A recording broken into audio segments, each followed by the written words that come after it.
Hello, my name is Markos Kay. I am a disabled artist and director with a focus on art and science. Over the past 2 decades I have been working exclusively with generative art methods. Generative art is any kind of art created with an autonomous system. It is a practice which has a long history starting from ancient times. In modern times it is usually associated with art generated by computer algorithms or code, with early experiments starting from the 1960s. The way computational generative art works is by setting initial parameters and then letting the computer generate an image based on those parameters. Even though there is control over these initial parameters, there is no control over exactly what the computer will generate, and thus the art can be thought of as autonomously made. In my own practice, I have always set out to give the computer as much control as possible.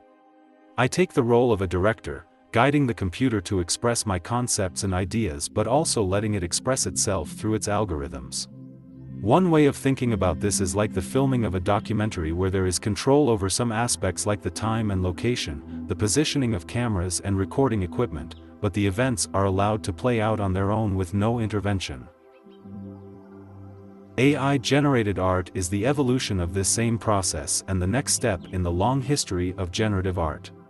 With generative AI tools, again we set some initial parameters that set algorithms in motion, which then generate an image based on training data. There is an element of randomness added to this, known as a Monte Carlo algorithm, which is the same method 3D software and scientific simulations use. The output is a recording of this interplay of algorithms that was triggered by our initial input. The impact of this technology will be huge. It will change the way we approach many disciplines, and it is already becoming a new paradigm in the way we approach knowledge and science. I see AI permeating every aspect of digital creation and changing the way we interact with computers in general. This is only the beginning, and everyone experimenting with this new medium is bringing something different into the mix. In a few years, AI tools and all these techniques we are developing right now will become standard practice in the industry. Some people believe that the output of AI is not original but merely derivative. However, these outputs are directed by us and our unique combination of references, viewpoints, and experiences, which bring a unique human element to the equation. The human aspect cannot be separated from AI. It is trained on human data and it is created by humans. It is both a tool and an art form. Art is about intention and expression, and thus it is about human communication. It is up to us to use this tool to communicate in imaginative and original ways.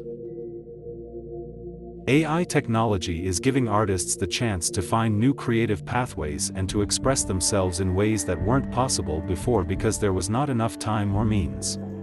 I have been able to visualize projects that I thought would never see the light of day in a matter of days. As someone with a serious disability, this has been nothing short of a miracle, as it has given me the ability to create and express myself again, which I felt I had lost because of my illness. This technology is making art accessible to millions of people that couldn't express themselves before for whatever reason or limitation, which is very exciting to see. Working closely with AI can be a very reflective and introspective process. There are a lot of things it can reveal about ourselves and the nature of reality. As human organisms and brains, we could be compared to statistical models that have been trained with incoming data over thousands of years, just like these AI systems. There is something called the AI effect, whereby every time an AI achieves something it is discounted as not real intelligence. People might be doing this subconsciously to retain their feeling of uniqueness, but as AI gets better at things we consider exclusively human, it becomes a reflection of the ways our biological systems are automated.